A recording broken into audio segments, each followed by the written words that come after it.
Hello and welcome to your video recording for February 4th, 2014, day of the big snowstorm. So SIUE closed, but learning has to go on. Network engineers don't get to stop working on account of weather, so neither do we.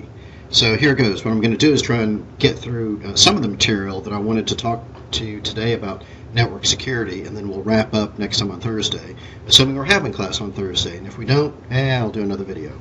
So let me just go up here. I'm going to skip a couple of the first slides, and I'll kind of quiz you in class on stuff we talked about last time. And I'm going to start here with hacking as our first topic. So we talked about malware last time, which is kind of an automated way of trying to break in, but sometimes a human being is trying to get into your network, and that's when we get into hacking. So do learn the definition that we've got here, that hacking is intentionally using a computer resource without authorization or in excess of authorization. That's an important one. And just for instance, what's this guy doing? Well, he's dumpster diving, he's not planking, he's probably looking for somebody's password that they wrote down on a post-it note, or other sensitive information. So here's a for instance. If you find someone's username and password on a sheet of paper in the trash when you're dumpster diving, and you log in using that username and password, have you hacked? I'll give you a moment. Yes, of course you're a hacker, because our definition says intentionally using it without authorization. Next example, if a company has no strong security in place, to demonstrate this, you try logging into the server without authorization. Is this hacking? So the difference here is your intention.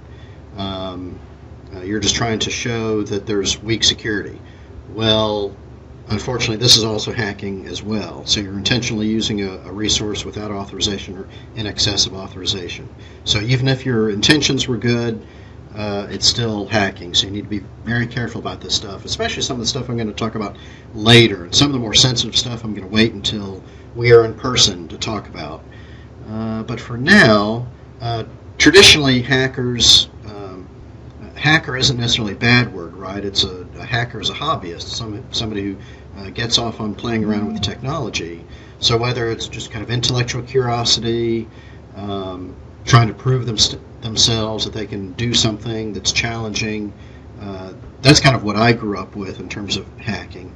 Unfortunately, it's getting more and more popular to get paid money to hack. And so a lot of people write malware specifically to break into networks. And while that's a crime in the United States, it's important to realize that that is not a crime everywhere. So when you get into a situation of you're under a distributed denial of service attack from multiple computers or multiple networks, really, in multiple countries, whose laws apply at that point? It's a tricky situation. Another traditional type of attacker, so this is on the rise. So somebody who understands networking and understands all the layers and understands all the stuff we're learning in this class can easily come up with a script that'll automatically go through, test all the ports on your firewall, see what's open, and figure out how to snake into your network. And it's easy for somebody with no knowledge to download one of these scripts, kick it off, and get in some trouble. So it's becoming easier and easier. The big problem area is with disgruntled employees, especially folks in HR and IT, especially in IT. You fire somebody, you better make sure that you've locked all the doors on their way out. And we'll talk more about this scenario in person, because there's a specific scenario I want to talk about with you that's very dangerous. But employees can steal knowledge, they can steal money, they can steal customer lists, they can steal credit card numbers, whatever. Just walk out the door with them. Like I said, this criminal element is really on the rise, where people get hired, again, typically in foreign countries, to hack into businesses, hiring out their services. So say you've got a bot, we need to talk about bots, and a distributed denial of service attack or DDoS attack. You've got a bunch of zombie bots out there. So people that have foolishly clicked on a link, downloaded something onto their PC. Now they're a zombie bot. They can be controlled remotely, completely unbeknownst to the user. I mean, your computer could be infected right now with a zombie bot. You wouldn't really know unless you did some heavy-duty investigation with your packet capture utility. So imagine having thousands, even millions of these infected bots out there that you can have them do anything you want. You can point them at any web server or any kind of server on the internet that you want. You can sell that service out. I'm not recommending this as any kind of entrepreneurial plan. It's highly illegal, highly unethical, but this is the world we're dealing with, which brings us to the end of the threat environment. I have not gone into all the possible threats, but those are some biggies. So we need to jump into the planning stage now in the planning response cycle. So when you're planning, you can't figure out everything that might go wrong, but you have to reduce the risk or mitigate the risk, is the technical term, to reduce its impact to an economically rational level. So it means we're not going to throw millions and millions of dollars at a problem that we're not going to really lose much revenue on if this information gets out. Certainly if it's Visa credit card numbers, MasterCard numbers, whatever, that you should be spending a lot of money to protect. However, not all information is worth the same. So the other important thing here is IT people can't do this planning, right? This is a business problem. So business managers have to get together and justify what information really needs to be protected and put a dollar amount on it. You can't trust IT to do all this. Frankly, it's not our job. So we need partnership with the business to do this planning. It's not an IT-only process. So the first principle the book talks about, which is great, which is comprehensive security. So I'm getting ready to contrast comprehensive security and defense in depth. These are two that students get confused. Comprehensive security is when you close off all avenues of attack. Here's where I'd love to draw on the whiteboard in front of you, and I could with Camtasia, but I'm lazy. Imagine a network and you've got multiple points of entry, PCs that are on the LAN, you've got laptops that are coming in through a mobile VPN, you've got an internet connection. There are multiple avenues of attack, and that's just on the network. There are, of course, more avenues of attack in the physical world. But on the network, you can kind of figure out all the places where somebody might come in, including every single port at layer 4.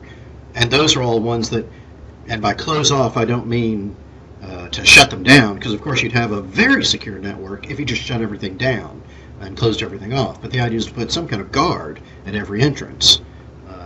I'll talk about my castle metaphor later. But let's contrast comprehensive security with defense in depth. So this is not talking about all the different ways that you can get into a network. This is saying if somebody figures out one way to get in, that there's several lines of defense. So if I get past one, say, authentication point, that there's another one that I have to get through before I get to the good stuff, the good information. So having multiple lines of defense, maybe that's good gosh. Things like having a firewall would be one layer of defense. You could have a proxy server on the inside that's maybe another layer. You could be doing some kind of MAC address filtering for DHCP inside your network, which would be another layer. There are multiple layers that we can talk about here, but the two principles so far, comprehensive security is different from defense in depth. And then finally, minimum permissions. You give people the least access that they need to do their job. The least. Why? Because, well, users shoot themselves in the foot all the time, and if they've got too much access, they'll screw it up. And I'm sorry, that's a stereotypical IT attitude that I have, but that's just kind of the way it is. People should be given the minimum permissions that they need based on their role, never on their username. Never based on their username. So in Active Directory, whatever you're using to assign permissions, which, by the way, what layer are we talking about with application permissions? Yes, layer 5. So if I need to give a new employee access to the network, I don't just right-click on that username and start adding things. Well, Bob is starting on Monday, so Bob needs access to this server, he needs access to this printer, he needs access to mobile VPN, he needs access to the mainframe. No. You just drag that username and drop them into the role of marketing, if that's the department he's going to be in. And then the marketing department has all the minimal permissions that they need to do their job. But you never assign those things just to individuals, always to groups or roles. So role-based security, if you're at all interested in security, you've got to commit to the principle of role-based security. This is just a silly example, but the book wants to clarify the difference between a policy and implementing the policy. So in this example, a policy doesn't really refer to any specific technology. The policy just says we're going to encrypt our credit card information. The implementation then picks a specific technology, a specific encryption protocol, which we'll talk about later on in the chapter, and figures out how you're going to configure it. You do your checklist, your procedure for setting it up, but that's not part of the policy. The policy just says you are going to do this. Implementation is something different. And then the third step after creating the policy, implementing it, and again, we're still in the protection, or after the planning phase, we're going to go into the protection phase down here. But right now in the planning phase, we come up with a policy, figure out how we're going to do that. And then the third step is this oversight step of auditing, just going back and double checking that you're doing what you said you're going to do. So if you're in a financial institution, I'm sorry, you have to. It's a federal regulation now that you have to do auditing and manage your log files and review your log files appropriately. So good implementation plus good oversight equals good protection. But we're still in the planning phase.